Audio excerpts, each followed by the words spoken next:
Hello students, ಇವತ್ತು ನಾವು acceleration ಬಗ್ಗೆ ಕಲಿಯೋಣ. So in the last class we have studied about instantaneous velocity, instantaneous speed, average velocity, average speed, correct? So ಇವತ್ತು ನಾವು acceleration ಬಗ್ಗೆ ಕಲಿಯೋಣ. Acceleration basically it can be defined as rate of change of velocity. Change in velocity in a given interval of time is a acceleration. The acceleration can be positive, zero and negative. In the diagram you can see when it will be positive, if there is an increase in the magnitude of velocity, acceleration will be positive.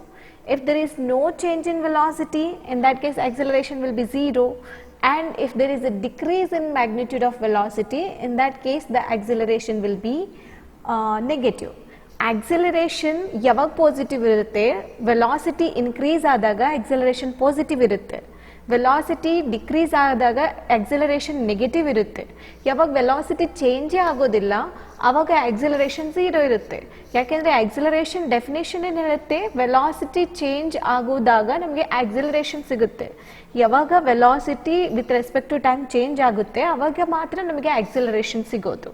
Okay, so acceleration we can write it as A equals to V2 minus V1 divided by T2 minus T1, which in turn can be written as delta V divided by delta T, that is change in velocity divided by change in time interval. Velocity change divided by time change ಅನ್ನು ನಾವು velocity ಅಂತ acceleration ಅಂತ ಕರಿತೀವಿ. ಇಲ್ಲಿ V2 ಅಂದರೆ final velocity, V1 ಅಂದರೆ initial velocity. V1 ಅಂದರೆ time T1 ಇದ್ದಾಗ ವೆಲಾಸಿಟಿ, V2 ಅಂದರೆ ಟೈಮ್ T2 ಇದ್ದಾಗ ವೆಲಾಸಿಟಿ. ಹ್ಯಾಕ್ ಟೈಮ್ ಚೇಂಜ್ ಆಗುತ್ತೆ with respect to that velocity ಕೂಡ ಚೇಂಜ್ ಆಗುತ್ತೆ. ಅದು velocity change according to time ಅನ್ನು ನಾವು ಆಕ್ಸಲರೇಷನ್ ಅಂತ ಕರಿತೀವಿ. Okay, so velocity time graph ಇದು ನೀವು ನೋಡ್ತಾ ಇರೋದು ವೆಲಾಸಿಟಿ ಟೈಮ್ ಗ್ರಾಫ್. ಇದರಲ್ಲಿ ವೆಲಾಸಿಟಿಯನ್ನು ನಾವು ವೈ ಆಕ್ಸಿಸ್ಗೆ ಪ್ಲಾಟ್ ಮಾಡಿದ್ದೀವಿ, ಟೈಮ್ ಅನ್ನು ನಾವು ಎಕ್ಸ್ ಆಕ್ಸಿಸ್ಗೆ ಪ್ಲಾಟ್ ಮಾಡಿದ್ವಿ.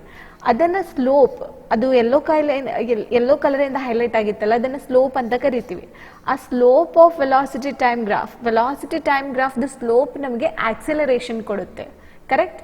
ಸೊ ಆಕ್ಸಲರೇಷನ್ ಅನ್ನು ನಾವು ಎ ಈಕ್ವಲ್ಸ್ ಟು ಟ್ಯಾಂಜೆಂಟ್ ಅಂತಾನು ಬರಿಬೋದು, tangent drawn to a velocity time graph. Okay, so ನಾವು ಇನ್ಸ್ಟಂಟೇನಿಯಸ್ ವೆಲಾಸಿಟಿ ಬರೋದ ಪ್ರಕಾರ ನಾವು ಇನ್ಸ್ಟಂಟೇನಿಯಸ್ ಆಕ್ಸಲರೇಷನ್ ಕೂಡ ಬರಿಬೋದು. That is limit delta t tends to zero delta v divided by delta t which is equals to d v divided by D T. ಅಂದ್ರೇನು? Change in velocity at a particular instant of time. Velocity of an object at A particular instant of time. ಒಂದು object velocity ಒಂದು particular ಟೈಮಲ್ಲಿ ಎಷ್ಟಿರುತ್ತೆ ಅನ್ನೋದನ್ನು ನಾವು instantaneous acceleration ಅಂತ ಕರಿತೀವಿ. ಹಾಗೆ ನೀವು ಇನ್ಸ್ಟಂಟೇನಿಯಸ್ ವೆಲಾಸಿಟಿ ಕಲ್ತಿದ್ದೀರಾ, ಅದೇ ಥರ ಇನ್ಸ್ಟಂಟೇನಿಯಸ್ ಆಕ್ಸಲರೇಷನ್ ಕೂಡ. ನಾವು ಆಕ್ಸಲರೇಷನ್, ವೆಲಾಸಿಟಿ ಒಂದು ವೆಕ್ಟರ್ ಕ್ವಾಂಟಿಟಿ, ಹಾಗಾದ್ರಿಂದ ಆಕ್ಸಲರೇಷನ್ ಕೂಡ ವೆಕ್ಟರ್ ಕ್ವಾಂಟಿಟಿ. ಯಾಕೆಂದರೆ acceleration is nothing but velocity divided by time. Velocity upon time ಅನ್ನು ನಾವು ಆಕ್ಸಲರೇಷನ್ ಅಂತ ಕರಿತೀವಿ. ಸೊ ಸಪೋಸ್ ನಾವು ವೆಲಾಸಿಟಿದ ಮ್ಯಾಗ್ನಿಟ್ಯೂಡ್ ಚೇಂಜ್ ಆದರೂ ನಾವು ಆಕ್ಸಲರೇಷನ್ ಇರುತ್ತೆ. ಸಪೋಸ್ ವೆಲಾಸಿಟಿದ ಡೈರೆಕ್ಷನ್ ಚೇಂಜ್ ಆದರೂ ಕೂಡ ನಮಗೆ ಆಕ್ಸಲರೇಷನ್ ಸಿಗುತ್ತೆ. ಅಂದ್ರೇನು? ಆಕ್ಸಲರೇಷನ್ ಮ್ಯಾಗ್ನಿಟ್ಯೂಡ್ ಮೇಲೂ ಡಿಪೆಂಡ್ ಇರುತ್ತೆ, ಡೈರೆಕ್ಷನ್ ಮೇಲೂ ಡಿಪೆಂಡ್ ಆಗುತ್ತೆ. ಅದಕ್ಕೆ ಆಕ್ಸಲರೇಷನ್ ಕೂಡ vector quantity. Suppose if the object is moving along positive direction, acceleration will be positive.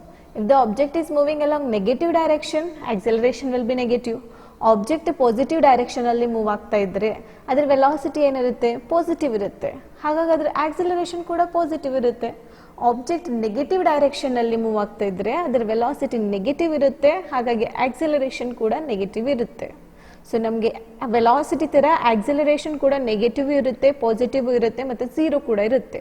ಇವಾಗ ನಾವು ಆಕ್ಸಲರೇಷನ್ ಯಾವ್ಯಾವ ಸಿಚುವೇಶನಲ್ಲಿ ಪಾಸಿಟಿವ್ ಇರುತ್ತೆ, ನೆಗೆಟಿವ್ ಇರುತ್ತೆ, ಝೀರೋ ಇರುತ್ತೆ ಅನ್ನೋದನ್ನು ಕಲಿಯೋಣ. ಸೊ ಅದನ್ನು ನಾವು ಇಂಗ್ಲೀಷ್ನಲ್ಲಿ ಸೈನ್ ಕನ್ವೆನ್ಷನ್ ಫಾರ್ ಆಕ್ಸಲರೇಷನ್ ಅಂತ ಕರಿತೀವಿ. ಯಾವಾಗ ವೆಲಾಸಿಟಿ ಚೇಂಜ್ ಆಗ್ತಾ ಇಲ್ಲ, ಯಾವಾಗ ಒಂದು ಆಬ್ಜೆಕ್ಟ್ ವೆಲಾಸಿಟಿ ಚೇಂಜ್ ಆಗದೆ ಯೂನಿಫಾರ್ಮ್ ವೆಲಾಸಿಟಿಯಿಂದ ಮೂವ್ ಆಗ್ತಾ ಇದೆ ಆವಾಗ ಆಕ್ಸಲರೇಷನ್ ಅನ್ನು ನಾವು ಝೀರೋ ಅಂತ ಕರಿಬೋದು. ಯಾಕೆಂದರೆ ನಮಗೆ ಆಕ್ಸಲರೇಷನ್ ಯಾವಾಗ ಸಿಗುತ್ತೆ, ವೆಲಾಸಿಟಿ ಚೇಂಜ್ ಆದಾಗಲೇ ನಮಗೆ ಆಕ್ಸಲರೇಷನ್ ಸಿಗುತ್ತೆ. ಯಾವಾಗ ವೆಲಾಸಿಟಿ ಚೇಂಜ್ ಆಗ್ತಾನೇ ಇಲ್ಲ, ವೆಲಾಸಿಟಿ ಸೇಮ್ ಕಾನ್ಸ್ಟೆಂಟ್ ವೆಲಾಸಿಟಿಯಿಂದ ಆಬ್ಜೆಕ್ಟ್ ಮೂವ್ ಆಗ್ತಾ ಇದ್ರೆ ನಮಗೆ ಆಕ್ಸಲರೇಷನ್ ಇರೋದಿಲ್ಲ. ಅಂಥ ಕೇಸಲ್ಲಿ ನಾವು ಆಕ್ಸಲರೇಷನ್ ಅನ್ನು ಝೀರೋ ಅಂತ ತಗೊಳ್ಬೋದು. ಕೇಸ್ 1 ಸ್ಟಡಿ ಮಾಡೋಣ. ಆಬ್ಜೆಕ್ಟ್ ಸ್ಟಾರ್ಟಿಂಗ್ ಪಾಯಿಂಟ್ ಎ ಇರಲಿ, ಇಟ್ಸ್ ಎಂಡ್ ಪಾಯಿಂಟ್ ಬಿ ಇರಲಿ. ಸೊ ಒನ್ ಪಾಯಿಂಟಿಂದ ಇನ್ನೊಂದು ಪಾಯಿಂಟ್ಗೆ ಆಬ್ಜೆಕ್ಟ್ ಪಾಸಿಟಿವ್ ಡೈರೆಕ್ಷನಲ್ಲಿ ಮೂವ್ ಆಗ್ತಾ ಇದೆ ಅಂದ್ಕೊಳ್ರಿ. ಸೊ ಅದ್ರ ವೆಲಾಸಿಟಿ ಕೂಡ ಇನ್ಕ್ರೀಸ್ ಆಗ್ತಾ ಇದೆ. ಅದ್ರ ವೆಲಾಸಿಟಿ ಇನ್ಕ್ರೀಸ್ ಆಗ್ತಾ ಇದೆ ಅಂದರೆ ಅದ್ರ ಚೇಂಜ್ ಇನ್ ವೆಲಾಸಿಟಿ ಏನಿರುತ್ತೆ, ಪಾಸಿಟಿವ್ ಇರುತ್ತೆ. ಚೇಂಜ್ ಇನ್ ವೆಲಾಸಿಟಿ ಅಂದರೆ final velocity minus initial velocity. So ನಾನು ಫೈನಲ್ ವೆಲಾಸಿಟಿಯನ್ನು V2 ಅಂತ ತಗೊಳ್ತೀನಿ, ಇನಿಷಿಯಲ್ ವೆಲಾಸಿಟಿಯನ್ನು V1 ಅಂತ ತಗೊಳ್ತೀನಿ.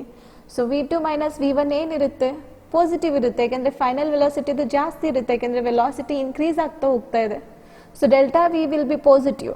ಡೈರೆಕ್ಷನ್ ಆಫ್ ಮೋಷನ್ ನಾನು ಆವಾಗಲೇ ಹೇಳಿದೆ, ಯಾವ ಡೈರೆಕ್ಷನಲ್ಲಿ ಮೂವ್ ಆಗ್ತಾ ಇದೆ ಆಬ್ಜೆಕ್ಟ್, ಪಾಸಿಟಿವ್ ಡೈರೆಕ್ಷನಲ್ಲಿ ಮೂವ್ ಆಗ್ತಾ ಇದೆ. ಸೊ ಡೈರೆಕ್ಷನ್ ಆಫ್ ಮೋಷನ್ ಏನಿರುತ್ತೆ, ಪಾಸಿಟಿವ್ ಇರುತ್ತೆ. ಸೊ ಈ ಕೇಸಲ್ಲಿ ನಮ್ಮ ಆಕ್ಸಿಲರೇಷನ್ ಕೂಡ ಪಾಸಿಟಿವ್ ಇರುತ್ತೆ. If the object is moving along positive direction with increasing velocity, then the acceleration is said to be positive. ನಾವು ಇವಾಗ ಸೆಕೆಂಡ್ ಕೇಸ್ಗೆ ಬರೋಣ. ಸಪೋಸ್ ಆಬ್ಜೆಕ್ಟ್ ನೆಗೆಟಿವ್ ಡೈರೆಕ್ಷನಲ್ಲಿ ಮೂವ್ ಆಗ್ತಾ ಇತ್ತು ವಿತ್ ಡಿಕ್ರೀಸಿಂಗ್ ವೆಲಾಸಿಟಿ. ನೆಗೆಟಿವ್ ಡೈರೆಕ್ಷನಲ್ಲಿ ಮೂವ್ ಆಗ್ತಾ ಇದೆ, ಬಟ್ ಅದ್ರ ವೆಲಾಸಿಟಿ ಏನಾಗ್ತಾ ಇದೆ, ಡಿಕ್ರೀಸ್ ಆಗ್ತಾ ಇದೆ, ಇನ್ಕ್ರೀಸ್ ಆಗ್ತಾ ಇಲ್ಲ. ಅವಾಗ ಚೇಂಜ್ ಇನ್ ವೆಲಾಸಿಟಿ ಏನಿರುತ್ತೆ, ಚೇಂಜ್ ಇನ್ ವೆಲಾಸಿಟಿ ನೆಗೆಟಿವ್ ಇರುತ್ತೆ. ಯಾಕೆಂದರೆ ಇದು ಡಿಕ್ರೀಸಿಂಗ್ ವೆಲಾಸಿಟಿ ಅಂದರೆ ಅದರದ್ದು ಫೈನಲ್ ವೆಲಾಸಿಟಿ ಸ್ಟಾರ್ಟಿಂಗ್ ವೆಲಾಸಿಟಿಗಿಂತ ಕಡಿಮೆ ಇರುತ್ತೆ. ಆವಾಗ ನಮಗೆ change in velocity V2 minus V1 value ಏನಿರುತ್ತೆ, ನೆಗೆಟಿವ್ ಇರುತ್ತೆ. ಸೊ ಇವಾಗ ಮ್ಯಾಗ್ನಿಟ್ಯೂಡ್ ಕೂಡ ನೆಗೆಟಿವ್ ಇದೆ, ಡೈರೆಕ್ಷನ್ ಕೂಡ ನೆಗೆಟಿವ್ ಇದೆ. ಸೊ ನೆಗೆಟಿವ್ ಪ್ಲಸ್ ನೆಗೆಟಿವ್ ಏನಾಗುತ್ತೆ, ಪಾಸಿಟಿವ್ ಆಗುತ್ತೆ. ಸೊ ಆ ಕೇಸಲ್ಲಿ ನಮಗೆ ಆಕ್ಸಿಲರೇಷನ್ ಪಾಸಿಟಿವ್ ಸಿಗೋದು. ಇದನ್ನು ಕ್ಲಿಯರ್ ಆಗಿ ನೆನ್ಪಿಟ್ಕೊಳ್ಳಿ. ಮ್ಯಾಗ್ನಿಟ್ಯೂಡ್ ಡೈರೆಕ್ಷನ್ ಎರಡೂ ಕೂಡ ನೆಗೆಟಿವ್ ಇತ್ತಂದರೆ ನಮಗೆ ಆಕ್ಸಿಲರೇಷನ್ ಪಾಸಿಟಿವ್ ಸಿಗುತ್ತೆ. ನಾವು coming to the another case, negative acceleration case. ಇವಾಗ object is moving in positive direction but with decreasing velocity. ಇವಾಗ ಆಬ್ಜೆಕ್ಟ್ ಪಾಸಿಟಿವ್ ಡೈರೆಕ್ಷನಲ್ಲಿ ಮೂವ್ ಆಗ್ತಾ ಇದೆ, ಬಟ್ ಅದ್ರ ವೆಲಾಸಿಟಿ ಏನಾಗ್ತಾ ಇದೆ, ಸ್ಲೋಲಿ ಡಿಕ್ರೀಸ್ ಆಗುತ್ತೆ. ನೀವು ಎಕ್ಸಾಂಪಲ್ ಕನ್ಸಿಡರ್ ಮಾಡ್ಕೊಡ್ರಿ. ನೀವು ವೆಹಿಕಲ್ ಸ್ಟಾಪ್ ಮಾಡುವಾಗ ಏನು ಮಾಡ್ತೀರಿ, ನೀವು ಡಿಆಕ್ಸಿಲರೇಟ್ ಮಾಡ್ತೀರಿ. ವೆಹಿಕಲ್ ಸ್ಟಾಪ್ ಮಾಡುವಾಗ ಸ್ಟಾಪ್ ಮಾಡ್ತಾ ಇದ್ರೆ ಅದನ್ನು ಸಡನ್ ಆಗಿ ಸ್ಟಾಪ್ ಆಗುತ್ತಾ, ಇಲ್ಲ, ಸ್ಲೋಲಿ ಸ್ಟಾಪ್ ಆಗುತ್ತೆ. ಅಂದರೆ ಅದ್ರ ವೆಲಾಸಿಟಿ ಡಿಕ್ರೀಸ್ ಆಗ್ತಾ ಇದೆ. ಸೊ ವೆಲಾಸಿಟಿ ಡಿಕ್ರೀಸ್ ಆಗ್ತಾ ಇದ್ದಾಗೆ ಅದರ change in velocity delta V value ಏನಿರುತ್ತೆ, ನೆಗೆಟಿವ್ ಇರುತ್ತೆ. ಬಟ್ ಡೈರೆಕ್ಷನ್ ಪಾಸಿಟಿವ್ ಇದೆ. ಡೈರೆಕ್ಷನ್ ಪಾಸಿಟಿವ್ ಇದ್ರೂ ಕೂಡ ಅದ್ರ ವೆಲಾಸಿಟಿ ಡಿಕ್ರೀಸ್ ಆಗೋಕ್ಕೋಸ್ಕರ ನಾವು ಅದನ್ನು ಆಕ್ಸಿಲರೇಷನ್ ನೆಗೆಟಿವ್ ಆಕ್ಸಿಲರೇಷನ್ ಅಂತ ತಗೊಳ್ತೀವಿ. ಇನ್ನೊಂದು case, suppose object is moving in negative direction. Suppose object negative ಡೈರೆಕ್ಷನಲ್ಲಿ ಮೂವ್ ಆಗ್ತಾ ಇದೆ ಅಂದ್ಕೊಳ್ರಿ. ಆಬ್ಜೆಕ್ಟ್ ನೆಗೆಟಿವ್ ಡೈರೆಕ್ಷನಲ್ಲಿ ಮೂವ್ ಆಗ್ತಾ ಇದೆ, ಅದ್ರ ವೆಲಾಸಿಟಿ ಇನ್ಕ್ರೀಸ್ ಆಗ್ತಾ ಇದೆ. Object is moving along negative direction but it's velocity is increasing. Now what do you think, what will be acceleration? It will be positive or negative? In this case also acceleration will be negative because change in velocity positive irutte, but direction of motion enide negative ide, matte positive negative eradu enagutte, negative agutte. Remember, namage positive acceleration sigbekadre ಎರಡು magnitude ಮತ್ತು direction positive ಇರಬೇಕು ಅಥವಾ ಎರಡು negative ಇರಬೇಕು, ಅಂದರೆ ನಮಗೆ positive acceleration ಸಿಗೋದು. ಇಲ್ಲ ಅಂದರೆ ಬೇರೆ ಕೇಸಲ್ಲಿ ನಮಗೆ ನೆಗೆಟಿವ್ ಆಕ್ಸಿಲರೇಷನ್ ಸಿಗುತ್ತೆ. ಅದನ್ನು ನೀವು ಈ ಗ್ರಾಫ್ ಮುಖಾಂತರ ನೋಡ್ಬೋದು. ಪಾಸಿಟಿವ್ ಆಕ್ಸಿಲರೇಷನಲ್ಲಿ ವೆಲಾಸಿಟಿ ಇನ್ಕ್ರೀಸ್ ಆಗ್ತಾ ಇದೆ, ಫಸ್ಟ್ ಲೈನ್. ಥರ್ಡ್ ಲೈನ್ ಅದು ಯೆಲ್ಲೋ ಬಾಕ್ಸಲ್ಲಿ ತೋರಿಸಿದ್ದು ರಿಟಾರ್ಡೇಷನ್ ಆರ್ ಡಿಆಕ್ಸಿಲರೇಷನ್. ಅಂದ್ರೇನು, ಆಕ್ಸಿಲರೇಷನ್ ಡಿಕ್ರೀಸ್, ವೆಲಾಸಿಟಿ ಡಿಕ್ರೀಸ್ ಆಗ್ತಾ ಇದೆ. ಅದನ್ನು ನಾವು ನೆಗೆಟಿವ್ ಆಕ್ಸಿಲರೇಷನ್ ಅಂತ ಕರಿತೀವಿ. ಮಿಡಲಲ್ಲಿರೋದು ಕಾನ್ಸ್ಟೆಂಟ್ ವೆಲಾಸಿಟಿ, ಅದರಲ್ಲಿ ಅದು straight line parallel to x axis ಇದೆ. ಅಂದ್ರೇನು, ಅಲ್ಲಿ ವೆಲಾಸಿಟಿ ಚೇಂಜ್ ಆಗ್ತಾನೇ ಇಲ್ಲ, ಅದು ಯೂನಿಫಾರ್ಮ್ ವೆಲಾಸಿಟಿಯಲ್ಲಿದೆ. ವೆಲಾಸಿಟಿ ಚೇಂಜ್ ಆಗಿಲ್ಲ ಅಂದರೆ ಅದನ್ನು ನಾವು ಝೀರೋ ಆಕ್ಸಿಲರೇಷನ್ ಅಂತ ಕರಿತೀವಿ. ನಾವು ಒಂದು ಎಕ್ಸಾಂಪಲ್ ತಗೊಳ್ರಿ ಡೈರೆಕ್ಷನ್ ಆಫ್ ಮೋಷನನ್ನು. ಆಬ್ಜೆಕ್ಟ್ ಪಾಯಿಂಟ್ ಎ ಇಂದ ಪಾಯಿಂಟ್ ಬಿಗೆ ಮೂವ್ ಆಗ್ತಾ ಇದೆ ಅಂದ್ಕೊಳ್ರಿ. Let the direction of motion be from positive point a to point b. ಇದರಲ್ಲಿ you have to remember that, ಇದರಲ್ಲಿ ನೀವು ನೆನ್ಪಿಟ್ಕೊಳ್ಬೇಕಂದ್ರೆ, suppose final velocity is greater than initial velocity. V ಅನ್ನು ಇನಿಷಿಯಲ್ ವೆಲಾಸಿಟಿ ಅಂತ ಕನ್ಸಿಡರ್ ಮಾಡಿ, ವಿ ಡ್ಯಾಶ್ ಅನ್ನು final velocity ಅಂತ consider ಮಾಡಿ.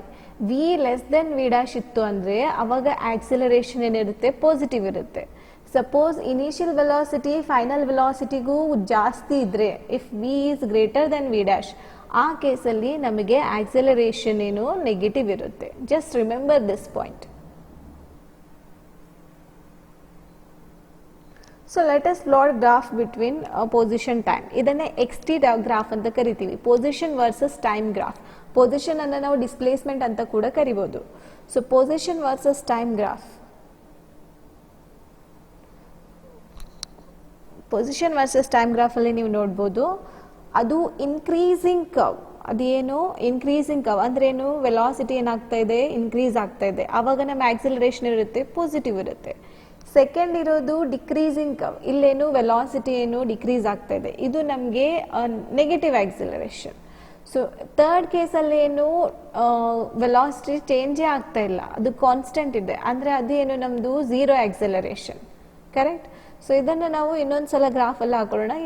ಇನ್ clear graph we will put velocity versus time graph.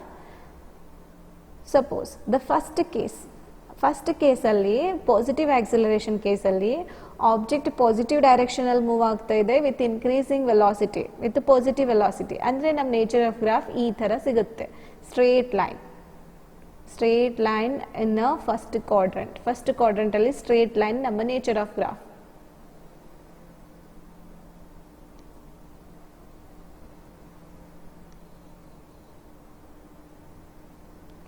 ಅದೇ ಸಪೋಸ್ ಸೆಕೆಂಡ್ ಕೇಸ್ ಅಂದರೆ positive acceleration second case.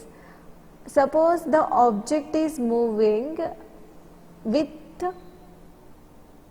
Negative direction with negative velocity. ಆವಾಗ ನಮ್ಮ ನೇಚರ್ ಆಫ್ ಗ್ರಾಫ್ ಏನಿರುತ್ತೆ ಈ ಥರ ಇರುತ್ತೆ, ಉಲ್ಟಾ ಇರುತ್ತೆ ಫೋರ್ತ್ ಕ್ವಾಡ್ರೆಂಟ್ ಅಲ್ಲಿ. ಇದು ಆಕ್ಸಿಲರೇಷನ್ ಪಾಸಿಟಿವ್ ಬಟ್ ಡೈರೆಕ್ಷನ್ ಕೂಡ ನೆಗೆಟಿವ್ ಬಟ್ ವೆಲಾಸಿಟಿ ಕೂಡ negative. So this is the graph for the negative direction and negative velocity. Third case negative acceleration alli object is in positive direction but with negative velocity, ಅಂದ್ರೆ ಏನು velocity decrease ಆಗ್ತಾ ಇದೆ. ಈ case ಅಲ್ಲಿ ನಮ್ಮ nature of graph ಈ ತರ ಇರುತ್ತೆ. Coming to the last case, object suppose object is moving. If the object is moving with